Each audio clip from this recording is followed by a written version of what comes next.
안녕하세요. 반갑습니다. 네, 서울대학로교회에서 주님을 섬기고 있는 문영권 형제입니다. 여러분 만나서 반갑습니다. 다시 한번 인사드릴게요. 안녕하세요.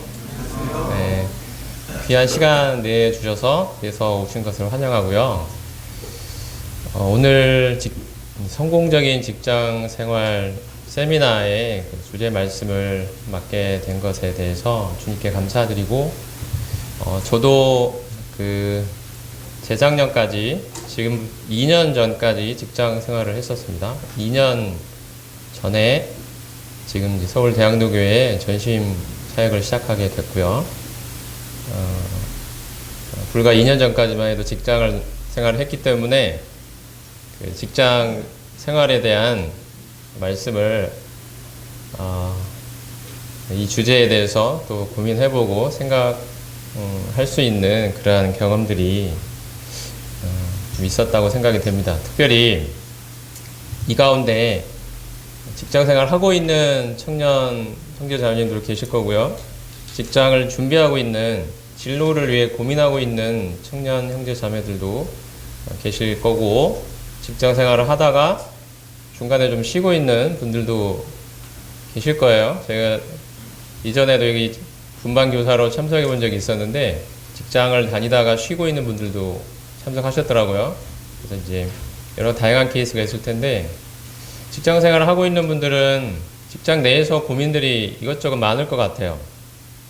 방금 앞에 형제님 말씀하신 대로 회식 문제도 있을 수 있고, 술이나 인간관계, 직장 내에서 여러 가지 일들이 그리스도인으로서 고민하게 만드는 그러한 일들이 있을 거고, 혹은 직장 자체의 어떤 진로나 앞으로의 미래에 대해서 고민하고 있는 청년들도 있을 것 같습니다.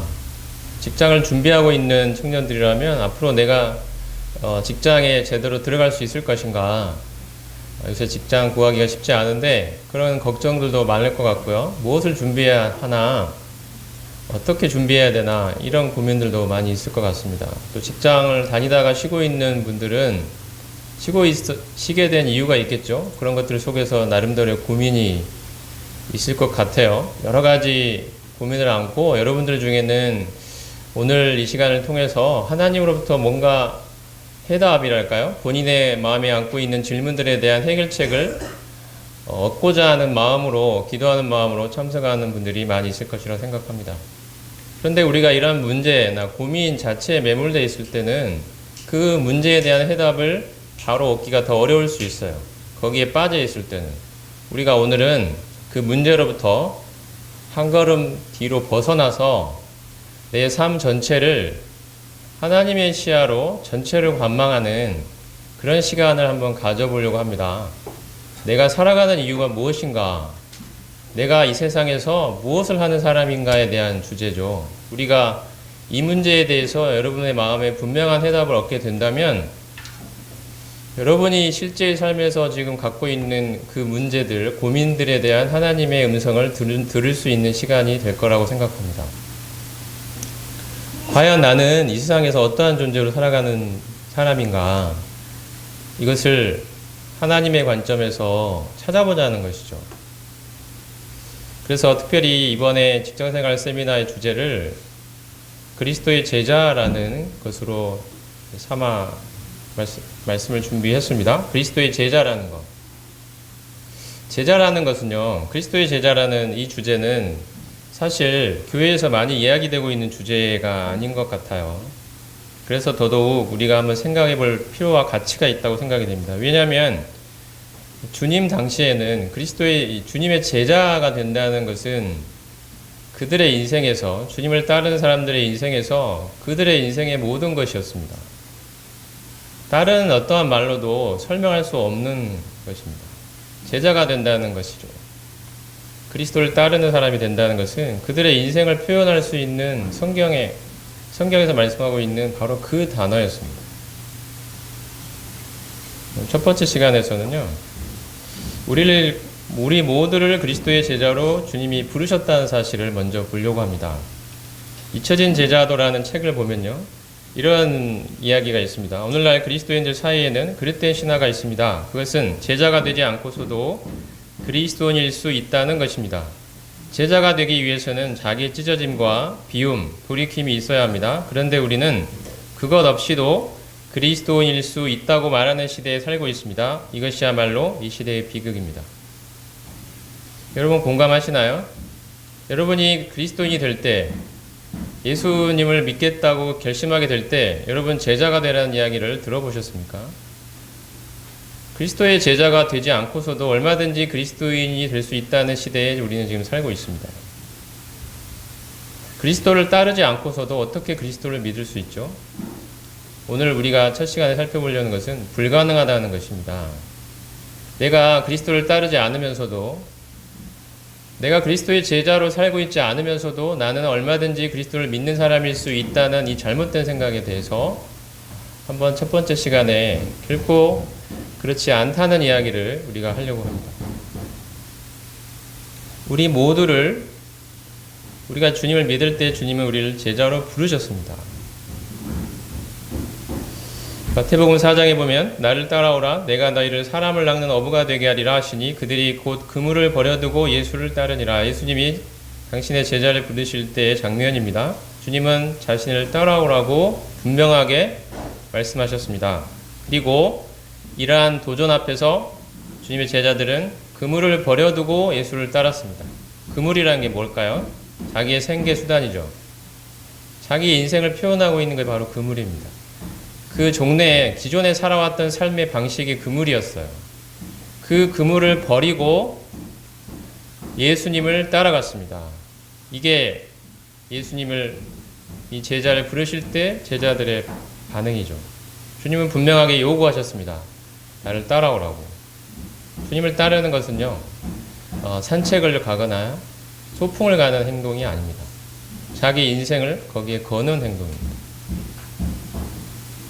죽은 자들이 그들의 죽은 자들을 장사하게 하고 너는 나를 따르라고 말씀하셨죠.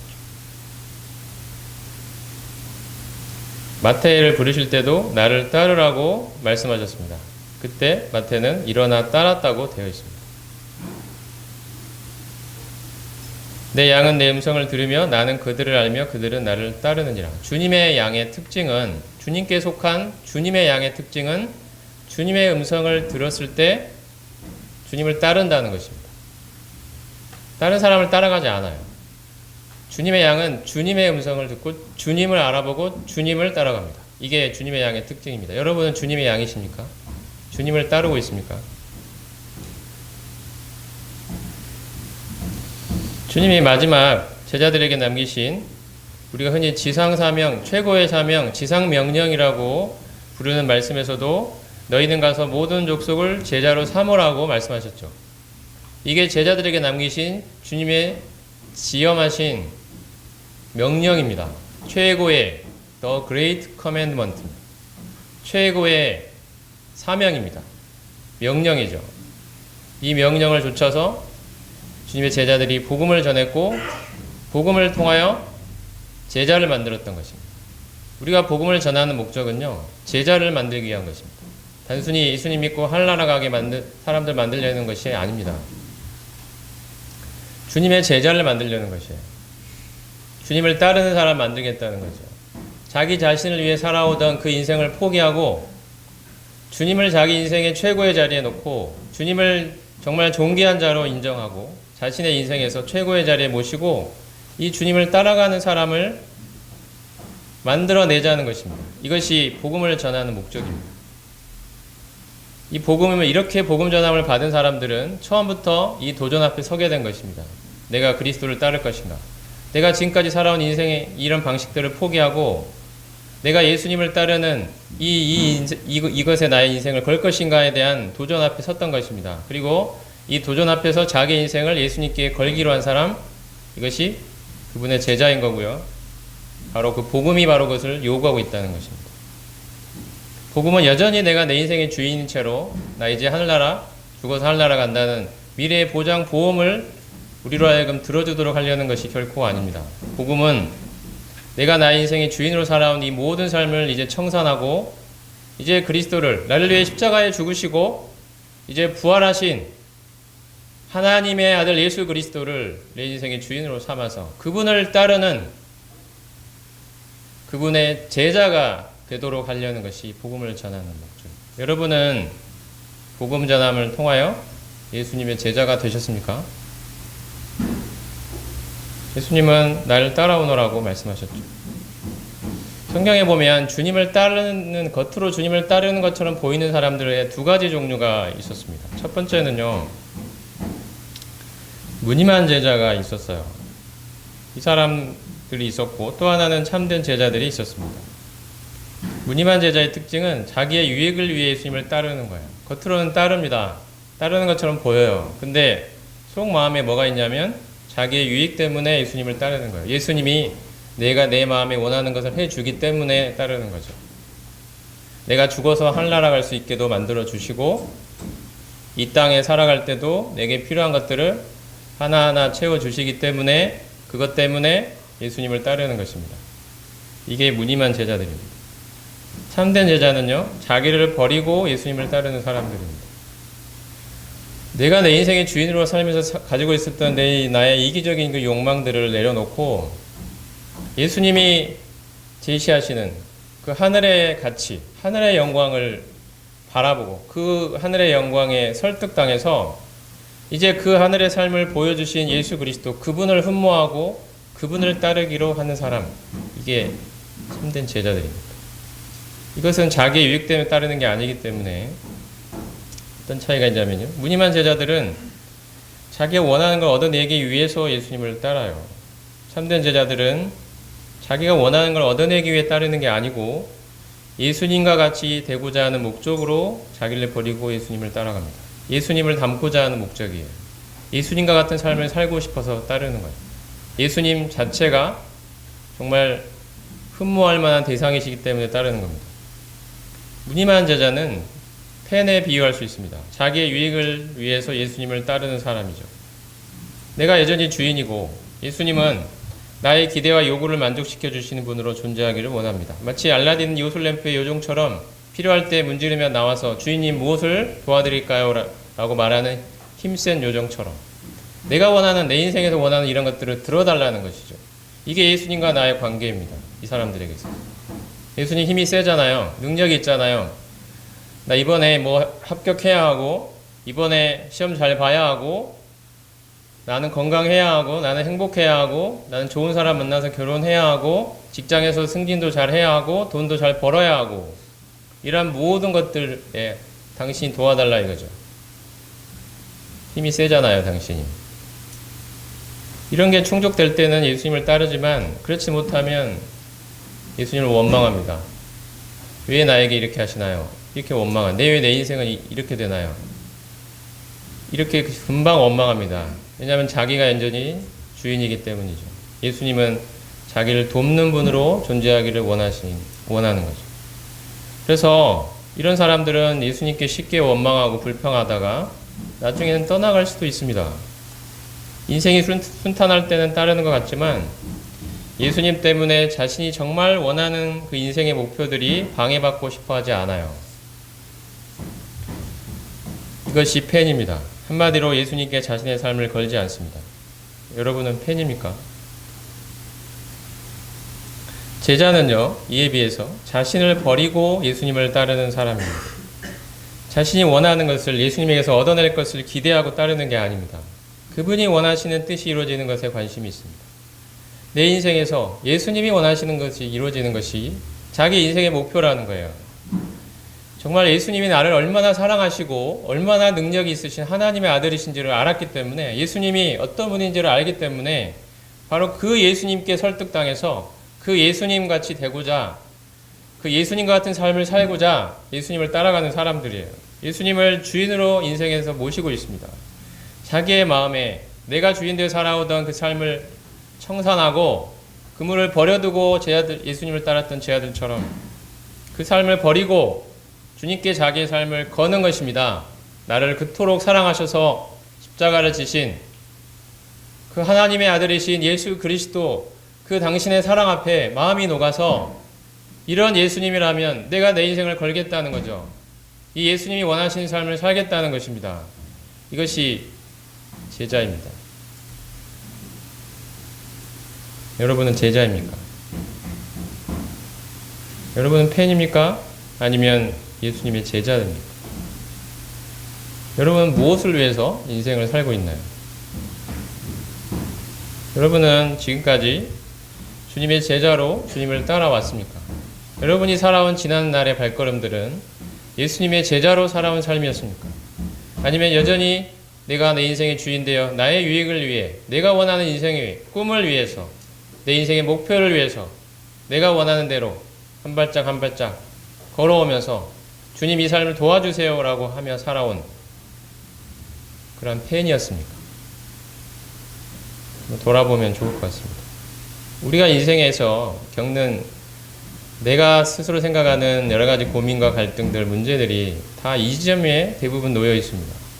내가 여전히 내 인생의 주인으로 살고 있기 때문에, 내가 내 인생을 책임져야 되기 때문에, 내가 내 인생을 온전히 주님께 맡기고 있지 못하기 때문에 갖고 있는 많은 문제와 고민들이 있는 거예요. 불안함이 있고 초조함이 있는 것입니다. 다른 사람에게 뒤처지지 않을까. 여러분의 인생은 무엇을 향해 가고 있습니까? 무엇을 목표로 하고 살고 있나요? 여러분의 비교 대상은 다른 사람들입니까? 아니면 여러분은 하나님 앞에서 살아가고 있습니까?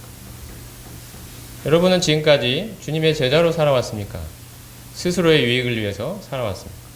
여러분은 예수님을 따라온다고 따라오는 사람들이 있을 텐데 여러분은 팬으로 따라왔습니까? 아니면 주님의 제자로 따라왔습니까? 오늘 하나님께서 여러분의 심령에 물으신다고 생각합니다. 주님이 여러분의 마음에 물으신다고 생각합니다. 여러분은 제자입니까? 성경에 보면 대조적인 선택을 한 두 사람의 이야기가 나옵니다. 마태복음 23장에 보면 어떤 사람의 이야기가 나오는데 밭에 감추인 보화를 발견한 사람 이야기가 나옵니다. 어떤 사람이 남의 밭을 갈다가 그 땅 아래, 땅 속에 보화가 감춰 있는 것을 보게 됐습니다. 그래서 그 자기의 재산을 다 팔아서 그 밭을 샀습니다. 그의 행동에 대하여 아마 주변 사람들은 미쳤다고 생각했겠죠. 그 밭에, 그 얼마 안 되는 그 밭을 위해서 너의 재산을 다 팔았느냐, 이 바보 같은 놈아 라고 했을지 모르겠습니다. 하지만 그의 행동이 바보 같은 행동이었을까요? 여러분 어떻게 생각하십니까? 그렇지 않죠. 그 밭에는 바로 보화가 감춰 있기 때문입니다. 다른 사람들은 그것을 못 본 것이죠. 차이점은 이 사람은 그것을 본 것입니다. 그렇기 때문에 그의 행동은 정말 합리적이고 타당하고 올바른 행동이 된 것입니다. 이 가치를 보느냐 못 보느냐는 이렇게 큰 인생의 삶에 큰 차이를 만들어냅니다. 여러분이 예수님이라는 가치를 보느냐 못 보느냐가 여러분의 인생의 방향을 결정할 것입니다. 다른 사람들은요, 우리의 인생을 보고 바보 같다 할지 모르겠습니다. 그들은 예수님이라는 가치를 모르기 때문이죠. 여러분이 진정 예수님이라는 가치를 보았다면 그분께 여러분의 인생을 거십시오. 여러분의 소유를 다 팔아서 그 밭을 사시라는 거예요. 예수님을 사십시오. 여러분의 인생을 걸고.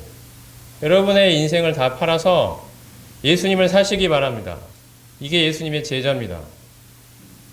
이런 선택을 한 사람이 한 분 있고요. 이러한 대조적인 사람이 있어요. 어느 날 예수님께 한 부자 청년이 나와서 이렇게 묻죠. 선한 선생님이여, 내가 무엇을 해야 영생을 얻으리이까? 예수님이 처음에는 율법을 다 지켰느냐고 물으셨어요. 그랬더니 이 청년이 하는 말이 다 지켰습니다. 어릴 때부터. 그러자 예수님이 그를 보시고 성경에 보면 사랑하사 이르시되, 사랑하셨다고 되어 있어요. 사랑하사 이르시되 내게 아직 부족한 것이 한 가지 있으니 가서 내게 있는 것을, 너의 소유를 다 팔아서 가난한 자들에게 주고 그리고 와서 나를 따르라고 하셨어요. 예수님은 부자 청년에게 도전하셨습니다. 너의 소유를 다 팔아서 다 팔고 나에게 오라, 나를 따르라는 거죠. 너의 소유를 다 팔아라는 거예요. 여러분, 이게 영생을 얻는 방법일까요?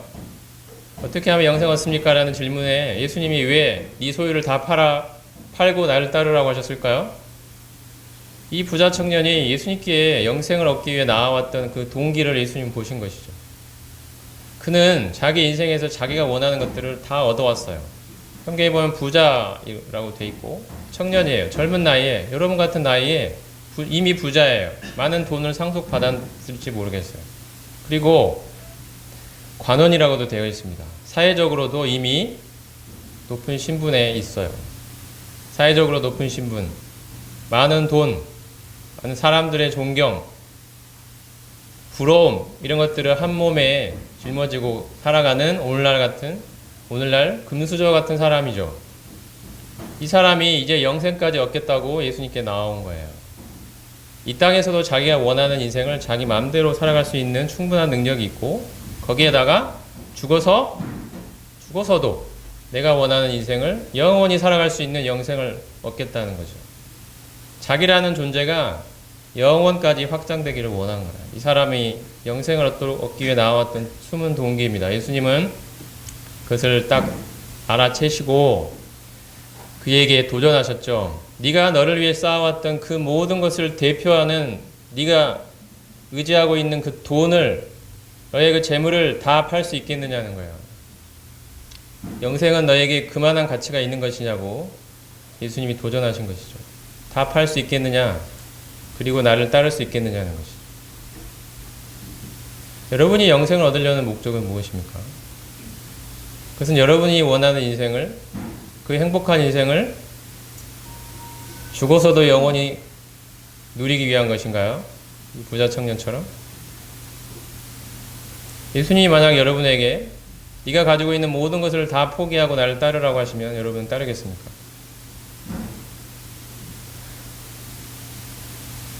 이 도전 앞에서 부자 청년은 근심하고 물러갔다고 되어 있습니다.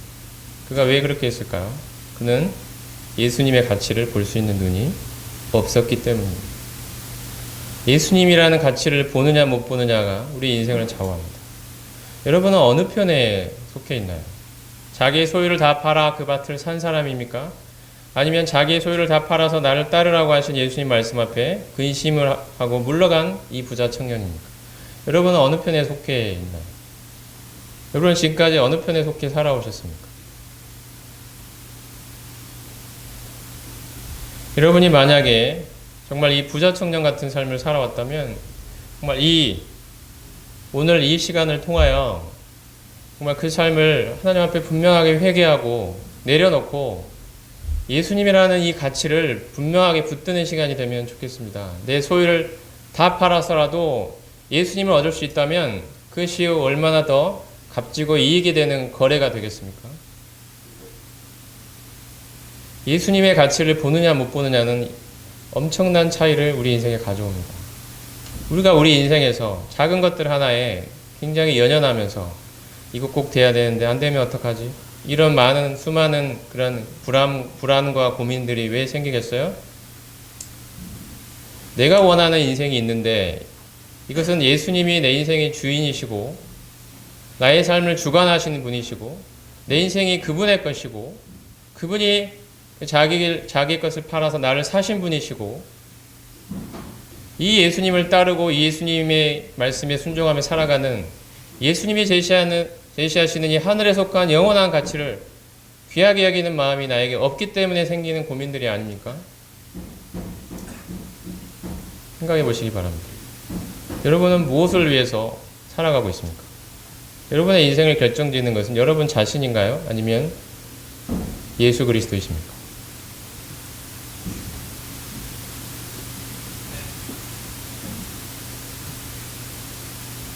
여러분 예수님의 가치를 계산해보고 제자가 되기로 결심한 적이 있으십니까?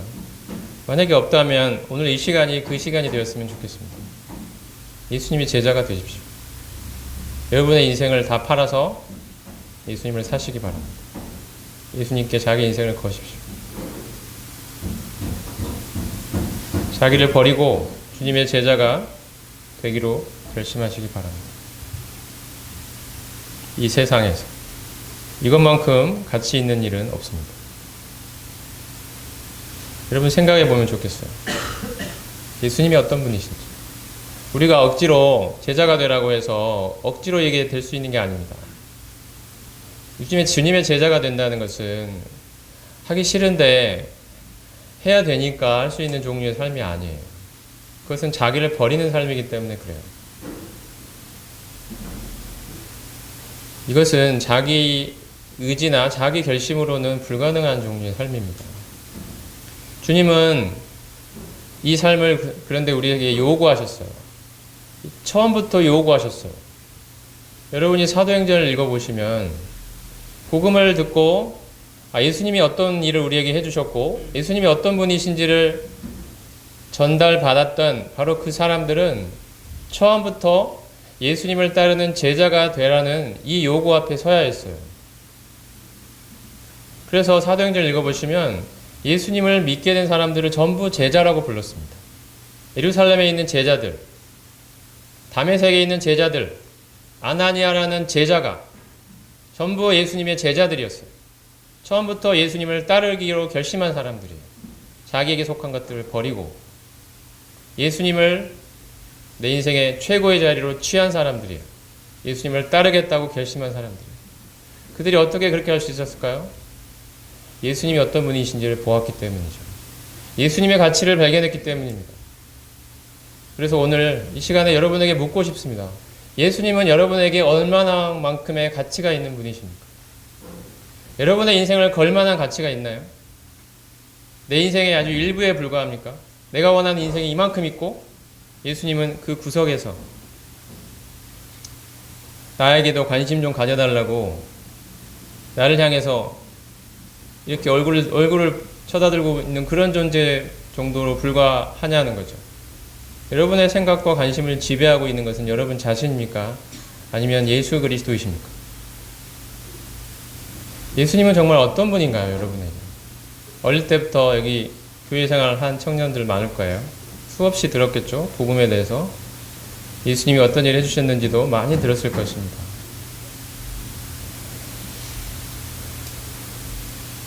너무도 당연하고 자연스럽게 받아들여버린 예수님에 관한 여러 가지 사실들. 내가 그분의 제자로 따를 것인가라는 별다른 고민도 없이 예수님 믿으면 하늘나라 갈 수 있단다. 죄사함 받고 행복하게 살 수 있단다는 이 소식 앞에 그저 마음이 별다른 고민도 없이 덜컥 예수님을 믿는다고 고백해버린 이 청년들이 많이 있을 것입니다. 그와 같은 선택이 잘못됐다거나 틀렸다고 말하고 싶은 것이 아닙니다. 근데 중요한 게 있어요. 그러한 선택을 할 때 여러분은 예수님의 제자가 되기로 결심하면서 그렇게 했냐는 거죠. 예수님의 가치를 보았기 때문에 그랬냐는 거죠. 사도행전을 보면 안디옥에서 예수님을 따르는 제자들을 비로소 그리스도인이라고 부르기 시작했습니다. 안디옥에 있는 제자들을 그리스도인이라고 불렀더라. 이렇게 되어 있습니다. 안디옥에서 이미 그리스도를 따르는 삶을 살고 있던 그 제자들을 그리스도인이라고 비로소 부르기 시작한 거예요. 예수님을, 그리스도를 믿는 사람들 그리스도인 이렇게 생각을 할 거예요. 제자들을 그리스도인이라고 부른다는 사실을 여러분이 잘 생각해 보면 좋겠습니다.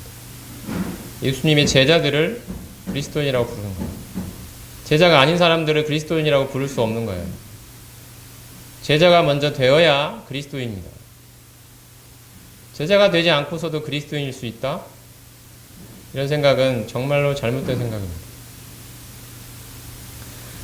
여러분에게 예수님 어떤 분이십니까? 나의 죄를 위해서 정말 십자가를 지기까지, 죽기까지 나를 사랑하신 분이시죠. 우리는 이 예수님의 사랑 앞에 마음이 녹는 것입니다. 나 같은 죄인을, 나같이 하나님께 거역하고 반역하고 하나님의 통치에 불순종하고 내가 주인 되어 살아온 그 하나님과 원수된 그 죄인을, 하나님이, 거룩한 하나님이 싫어하시는 그 죄를 밥 먹듯이 지으며 살아온, 하나님의 거룩과는 아주 상관없이 살아온, 하나님의 거룩한 진노와 공의의 심판 앞에 서야 하는 무서운 그 더럽고 추한 나 같은 죄인을 하나님의 아들께서, 그 거룩하신 하나님의 아들께서 온 우주 피조물로부터 경배와 찬양을 받기에 합당하신 그 영광의 주님께서 인간의 몸으로 오셔서 죄인 취급을 받으시고 희롱과 조롱과 모욕 속에서 저주받는 자가 날리는 십자가에 자기의 모든 물과 피를 내려 흘리시까지 나를 사랑하신, 이 예수님이 여러분에게 어떤 의미가 있느냐는 것입니다. 여러분에게 예수님은 얼마만큼의 가치가 있냐. 예수님의 사랑이 여러분의 마음을 녹이고 계십니까? 여러분의 마음에 부은 바가 되었습니까? 내 인생을 예수님께 걸 만큼? 예수님은 십자가에서 죽으신 것만이 아니시죠. 우리가 믿는 예수님은 사흘 만에 부활하셨습니다.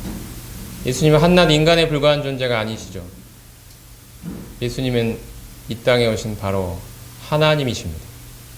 온 우주 만물을 창조하신 창조주가 이 땅에 오신 것입니다. 예수님은 자신의 부활을 통해 제자들에게 그 사실을 분명하게 입증하셨습니다. 나는 그냥 인간이 아니다. 나는 이 땅에 온 하나님이다.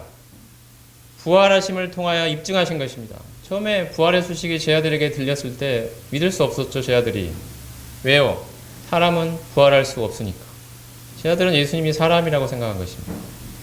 부활했다는 이야기 앞에 믿을 수 없다고 반응해서 그 소식을 알려온 여자들을 그냥 허탄한 이야기라 하여 돌려보내고 말았습니다.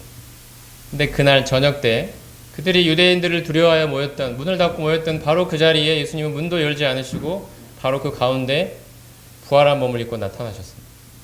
그리고 그들에게 내가 부활했다는 사실을 보여주시죠. 못 박힌 손에 못자국과 옆구리 창자국을 보여주십니다. 그제서야 제자들이 비로소 예수님이 부활하신 게 사실이고 그것이 부활이 맞다면 예수님은 사람이 아니고 이 땅에 오신 하나님이시며 우리가 그동안 하나님을 보았었구나라는 사실을 그들이 충격과 전율 속에서 깨닫게 된 것입니다. 그들에게 부활이라는 사실은 자기 인생을 걸 만한 엄청난 사건이었습니다. 내가 창조주를 만났구나. 이 땅에 창조주가 오셨구나. 이 땅에 전능하신 하나님이 오셨구나. 바로 그분이 예수 그리스도이시구나. 이 사실을 충격 속에 깨닫게 된 것입니다. 어떻게 만물의 창조주가 인간의 몸을 입고 올 수 있었는가? 우리도 그분이 사람 중에 위대한 분 정도로, 위대한 선지자 정도로 생각했었는데 이 땅에 오신 하나님이셨구나. 이 사실 앞에서 그들의 자신의 인생이 완전히 뒤바뀌는 경험을 하게 되는 것입니다. 예수님이 가지고 계신 이 거룩한 영광, 그분의 위대한 주권 앞에 무릎을 꿇게 된 것입니다. 여러분, 도마라는 제자를 아시나요? 처음에 예수님 부활했을 때, 나타났을 때 그 자리에 없었어요. 제자들이 도마가 왔을 때 우리가 부활하신 주님을 만났다. 이 땅에 하나님이 오셨다. 하나님이 십자가에 달리신 거야. 십자가에 달리신 분은 하나님이셨어. 이야기들을 하게 됐죠. 도마의 반응이 뭐였죠? 처음에 제자들의 반응과 같습니다. 믿을 수 없다는 거예요. 너희들이 본 것은 아마도 유령일 거야.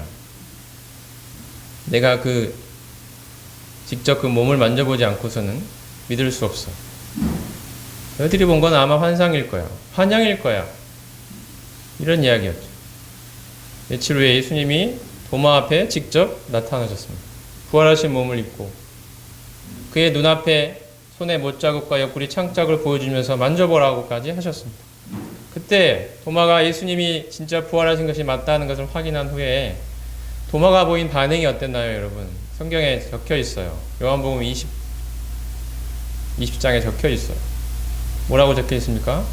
도마의 고백이 이거였어요. 예수님 앞에 엎드려서 당신은 나의 주, 나의 하나님이십니다 하고 고백합니다. 인간인 줄 알았던 거 예수님 앞에서 하나님이라고 고백하는 거예요. 이게 부활이 갖는 의미입니다. 여러분, 예수님이 부활했다고 그 사실은 알고 있죠. 믿고 있죠. 하지만 여러분에게 묻고 싶어요. 예수님의 부활은 여러분에게 어떤 의미를 갖고 있냐고요. 과거의 사실이 그냥 끝나는 일입니까? 부활하신 예수님 지금도 살아계십니다. 그분은 하나님이십니다. 그리고 그분이 지금 내 안에 계시죠. 부활하신 예수님이 내 안에 계십니다. 어떤 분으로 계십니까? 나의 주, 나의 하나님으로 계신 것입니다. 여러분의 인생의 주인은 누구인가요? 부활하신 예수님이십니까? 아니면 여러분 자신입니까? 나의 주라고 고백할 수 있겠습니까? 진심으로 마음을 다해서 나의 주인이라고. 여러분, 주인이 어떤 존재입니까? 주인은 누군가를 소유하는 것이, 소유권을 갖고 있는 존재가 주인이죠. 또 주인은 어떤 존재입니까? 그 소유한 자의 인생을 결정할 수 있는 결정권이 있어요. 이게 주인이에요. 여러분, 예수님이 주라고, 주인이라고 고백하는 건 무슨 의미가 있나요? 이제 내 인생은 내 것이 아니라는 이야기입니다. 예수님 거라는 거죠. 예수님이 주인이니까요. 그리고 내 인생을 결정하는 분은, 그 권리는 나에게 있지 않고 예수님께 있다고 고백하는 것입니다. 내가 앞으로 무엇을 해야 할지, 어디로 가야 할지, 어떤 직장을 가야 할지, 누구랑 결혼을 해야 할지, 어떻게 살아야 할지, 어떻게 행동해야 될지, 이 모든 것을 결정하는 권한이 누구에게 있다고요? 예수 그리스도에게 있다고 고백하는 것입니다. 이게 나의 주라는 고백입니다. 도마가 했던 고백이죠. 부활하신 예수님 앞에서. 여러분, 이런 경험이 있으십니까? 부활하신 예수님 앞에서 내가 내 인생의 주인으로 살아온 이런 삶을 내려놓고, 부활하신 예수님, 당신이 제 인생의 주인이십니다. 당신은 나의 하나님이십니다. 내가 내 인생을 당신께 맡깁니다. 제 인생을 받아주십시오. 이러한 결정을 한 적이 있었나요? 이게 예수님의 제자가 예수님께 드리는 결정입니다. 예수님은 어떤 분입니까? 여러분에게 묻고 싶습니다. 예수님의 십자가와 부활이 여러분에게는 어떤 의미를 갖고 있나요? 예수님이 어떤 분인지를 이 십자가 부활은 보여주고 있습니다.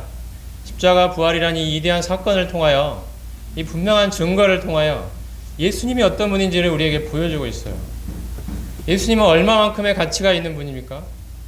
온 우주 만물을 다스리시고 통치하시는 만물의 주인 되신 창조주 하나님이십니다. 이게 예수 그리스도이십니다. 이게 부활이 보여주는 것입니다. 그리고 십자가가 뭘 의미하죠? 근데 바로 이 만물의 창조주 하나님이 나같이 썩은 죄인을 위해서 죽었다는 거예요. 그만큼 나를 사랑했다는 거예요. 아무 나를 위해 죽을 이유가 없으신 분이, 영광과 존귀와 찬양을 받기에 합당하신 그분이 나 같은 죄인을 위해서 죽으셨다는 거예요. 이 사랑 앞에 우리가 마음이 녹는 것입니다. 예수님이 여러분에게 어떤 어떤 분이십니까? 어떠한 가치를 갖고 있는 분입니까? 여러분, 그 예수님께 인생을 걸만하지 않습니까? 나를 버리고 예수님을 따라갈 만하지 않나요? 이 도전 앞에 우리는 서 있는 것입니다. 예수님은 우리의 모두를 자신의 제자로 부르셨습니다. 여러분, 예수님의 제자로 따르겠습니까? 예수님이라는 가치를 여러분은 발견하셨습니까? 여러분의 소유를 다 팔아 그 밭을 사겠습니까? 이게 오늘 아침에 예수님께서 우리의 마음에 주시는 도전입니다. 애야, 나는 너에게 어떠한 가치가 있니? 나는 너에게 너의 인생을 걸만한 가치가 있는 사람이냐? 도대체 나라는 존재는 너에게 어느 만큼의 의미를 가지고 있는 그러한 존재니? 예수님이 우리의 마음에 물으십니다. 여러분은 그 물음 앞에 뭐라고 대답하겠습니까?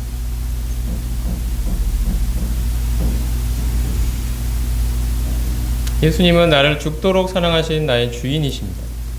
사탄은 계속 이야기하죠. 예수님께 너의 인생을 맡겼다가는 네 인생은 낭패가 될 거야. 이 세상에서 낙오자가 될 거야. 주변 사람들을 봐. 그렇게 사는 사람이 아무도 없잖아. 너가 그렇게 살다가 네 인생 망하는 길이야. 지름길이야. 이것이 사탄이 우리에게 계속해서 속삭이는 이야기입니다. 지금까지 인류를 이렇게 속여왔습니다. 사탄이. 손해볼 거라는 거죠. 예수님을 주인으로 모시면. 예수님의 제자가 되면 손해볼 거라는 거예요. 과연 손해일까요? 우리 인생을 우리 자신이 잘 알까요? 아니면 나를 지으신 예수님이 더 잘 알까요? 여러분, 어떻게 생각하십니까? 나를 지으신 예수님이 더 잘 아시겠죠? 나에게 무엇이 좋은지, 무엇이 유익한지, 어떤 길로 가는 것이 더 좋은지 나를 지으신 분이 더 잘 알고 계십니다. 그분에게 내 인생을 맡기는 것이 그렇다면 손해일까요? 이익이라는 고백이 여러분에게 있으십니까? 그리고 주인이라는 말을 들으면 우리는 이상한 그 거부감이 있어요. 왜냐하면 우리가 인간의 삶에서 발견하는 주인들은 다 하나같이 그 밑에 있는 사람들을 함부로 대하고 착취하고 부려먹고 이런 사람들이에요. 근데 예수님, 나의 인생의 주인 되신 예수님은 나를 위해 죽기까지 나를 사랑하신 그러한 주인이십니다. 여러분, 이러한 주인을 본 적이 있나요? 바로 그분이 예수님이십니다. 이 예수님께 내 인생을 맡기는 것이 과연 손해일까요? 그렇다면 이것이 오늘 아침에 예수님이 우리에게 던지는 질문입니다. 너의 인생을 나에게 맡기고 나를 따르지 않겠느냐? 예수님이 우리 인생의 진정한 주인이 되실 때 내 마음에서 예수님이 내 마음에서 그 왕이 앉는 그 의자에 우리 주님이 앉아 계실 때 우리는 삶의 문제로부터 자유로워질 수 있습니다. 내 삶을 얽매고 있는 그 수많은 문제와 고민들은 내 삶을 곤고하게 하고 궁핍하게 만드는 이러한 모든 속박들, 이러한 문제들은 사실 내가 내 인생의 주인으로 살아가고 있기 때문에 생겨난 것들이 대부분일 것입니다. 여러분 동의하지 않습니까? 내가 내 인생의 주인이라면 내 인생을 내가 책임져야 돼요. 그렇죠? 근데 우리는 미래에 어떤 일이 벌어질지 모르는 그러한 연약한 인간들입니다. 그러니 내 인생이 불안할 수밖에요. 내가 책임져야 되는 이 인생 한 걸음 한 걸음이 얼마나 불안하겠습니까? 미래가 어떻게 될지 아무도 모르는데. 이게 자기가 자기 인생의 주인으로 살아가는 사람들의 삶입니다. 이게 세상 사람들의 삶이에요. 그런데 우리가 예수님 믿는다고 하면서도 이러한 세상 사람들과 같은 삶을 우리가 살 수도 가능성이 있어요. 우리가 우리 인생의 주권을 예수님께 맡기지 못하면 우리도 그들과 똑같은 삶을 살 수밖에 없습니다. 예수님 믿는다고 하는 것이 무슨 차이가 있죠? 그들과 그렇다면 나중에 죽었을 때 하늘나라 간다는 보험 하나 더 들어놓은 거죠. 우리와 그들의 차이는.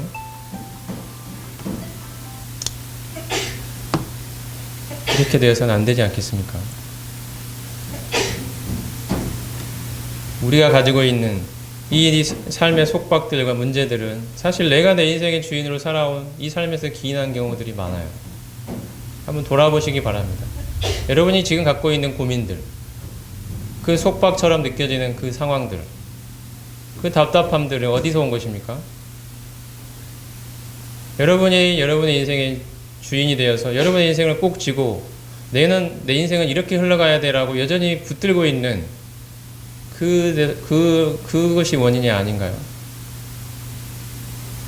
여러분은 꼭 직장생활이 아니라도 여러분의 삶 자체가 정말 그 주권이 예수님께 맡겨지고 주님께 온전히 드려질 때 내 인생을 속박하고 있는 이런 모든 문제들로부터 놓여나서 예수님이 진정한 내 삶을 주관하시고 인도하시고 책임지시는 삶으로 들어갈 수 있게 됩니다. 이게 예수님을 믿는다는 의미입니다. 이게 예수님의 제자가 누리는 축복이에요. 제자는 그러므로 그렇게 살기 싫은데 억지로 살아가는 답답한 삶이 결코 아닙니다. 이것은 자유롭고 정말 복된 삶이 될 것입니다. 예수님이 그의 인생을 책임지시는 삶이에요. 여러분, 예수님을 이런 분으로 여러분은 인정하고 싶지 않으십니까? 십자가와 부활을 통해 예수님 우리에게 그분이 어떤 분인지를 분명히 보여주셨습니다. 그 예수님을 바로 이런 분으로 여러분의 인생에, 여러분의 마음에 모시지 않겠냐는 거죠. 이것이 제자라는 이 주제를 놓고 우리가 이야기할 때 첫 번째 시간에 우리가 하나님 앞에 내려야 되는 중요한 결단입니다. 여러분이라는 인생의 배를 조종하고 있는 것은 여러분 자신입니까? 아니면 예수 그리스도이십니까? 이 질문 앞에 반드시 서십시오. 이 시간에. 예수님은 내가 나의 온 존재를 걸고 따를 만한 분이지 않습니까? 여러분에게 예수님은 어떠한 분이신가요? 여러분은 예수님께 인생을 걸었습니까? 만약 그렇지 못하다면, 여전히 내가 내 인생을 붙들고 내가 주인으로 살아가고 있다면 여러분 이 시간 꼭 하나님 앞에서 그 삶을 내려놓고 회개하시기 바랍니다. 분명한 회개를 하십시오. 만물의 주인 되신, 나를 지으시고 나의 주인 되신, 나의 주권자 되신 예수 그리스도, 그분의 주권이 내 삶에 펼쳐지는 것을 거부하고 내가 원하는 내 인생, 내가 바라는 그 인생, 내가 여전히 내 인생을 붙들고 내가 주인으로 살아온, 주님의 주권을 거부하며 살아온 그 반역자의 삶을 청산하라는 것입니다. 이것이 여러분 앞에 오늘 아침에 첫 시간에 드리는 도전입니다. 회개하십시오. 그리고 예수님을 나를 위해 죽기까지 나를 사랑하신 만물의 주인 되신, 내 인생의 주인 되신 예수님을 이제 내 마음의 주인이라고 고백하시기 바랍니다. 그분께 여러분의 인생을 맡기십시오. 이제 여러분 자신이 주님의 부르심에 응답할 때입니다. 자기의 제자로 부르시는 주님의 음성이 들리지 않으십니까? 이 아침에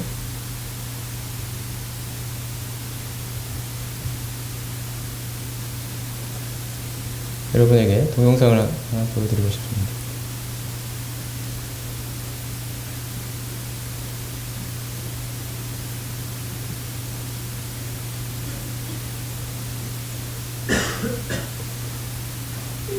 내 양은 내 음성을 들은 나를 따르느냐.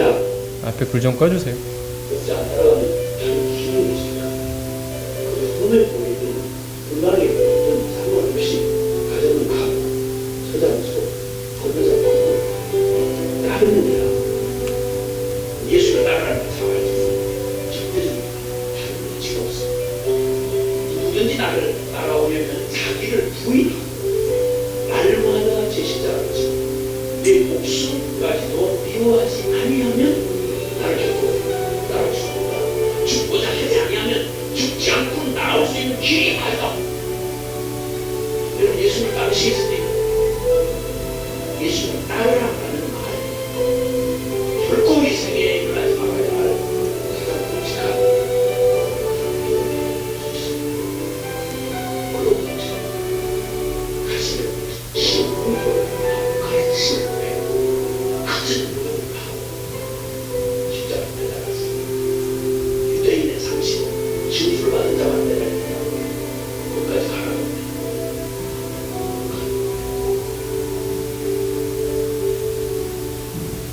우리의 형편이 어떻든 어떤 상황이든 자녀께서라도 울 때 우리는 터져나갈 만큼 고민하더라도 나를 따르라 말씀하시면 무슨 꼬라지를 하고 있다가도 따라야지. 주님 나를 따르라고 하신 말에 돌도 들을 수 있습니다. 누구라? 저 개인의 누군가 전 여전히 주님 나를 선택하고 있습니다. 모든 자들이 부끄럽고 별치다. 난 주님 따르겠습니다. 더욱 따르겠습니다. 난 그게 없습니다. 우리 어떤 은혜를 입었는가? 우리가 어떤 사람인가? 저 어디서 보는지 안 되면 넘어면 내 가슴을 찢어내리지. 다른 말을 잡고 없어. 그 사람들은 예수님이랑 떠먹을 것 같다. 고민하고 싸우다가 그 예수님이 뭐라고 했다고 그냥 옳더라. 너덜너덜 뛰어들어서 주님 가족을 가더라. 겁이 나서 꿀딱 떨렸어. 무서워도 가더라. 못하겠어도 순종하더라. 이런 말을 해서 우리 주님이 가장 높이 불렀어. 우리 주님이 가장 영광을 받았어. 예수는 다야. 예수는 다냐. 그럼 다지. 그럴수록 다지. 그러기에도 다지. 어떻게 어디까지 이르든 상관없이 누구를 따를 거야? 지금 이놈을 취하자. 넌 날 따르라. 여러분 눈을 감아주시기 바랍니다.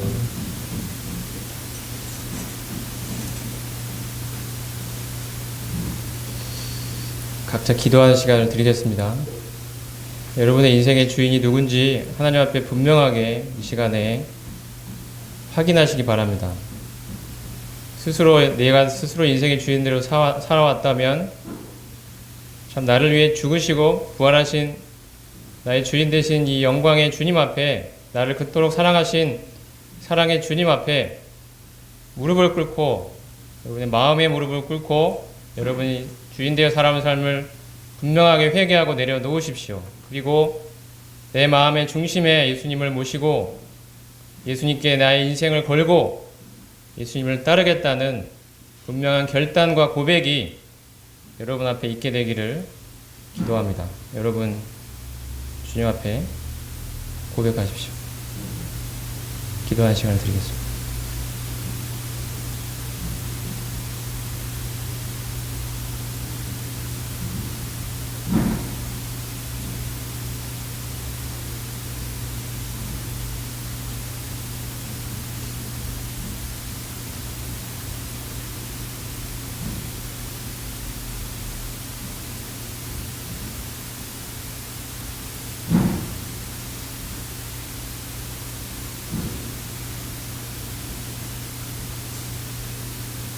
기도하겠습니다. 주님, 만물의 모든 피조물로부터 영광과 존귀와 찬양을 받기에 합당하신 주 예수 그리스도, 주님 당신의 영광을 이 시간 기억합니다.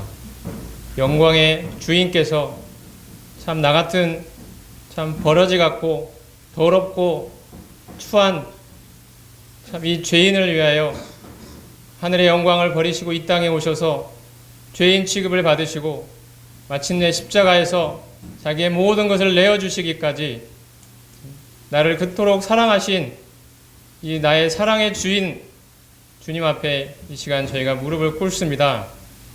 저희가 주인 되어 살아온 지난 날들을 이 시간 모두 내려놓고 이제 나를 그토록 사랑하신 나의 주인 되신 예수 그리스도 앞에 이제 무릎을 꿇고 이제 주님을 나의 인생의 주인이라고 고백하며 주님을 따르겠다고 고백합니다. 내가 나의 인생의 주인으로 살아온 모든 삶을 내려놓고 이제 주님을 나의 인생의 주인으로 모시고 주님을 따르기로 고백합니다. 예수님의 제자로 살겠다고 이 시간 고백합니다. 주님, 이 은혜가 여기에 참석한 모든 청년들 위해 임하도록 주님이 역사해 주시기를 간절히 기도합니다. 주 예수 그리스도 이름으로 기도합니다. 아멘. 10분간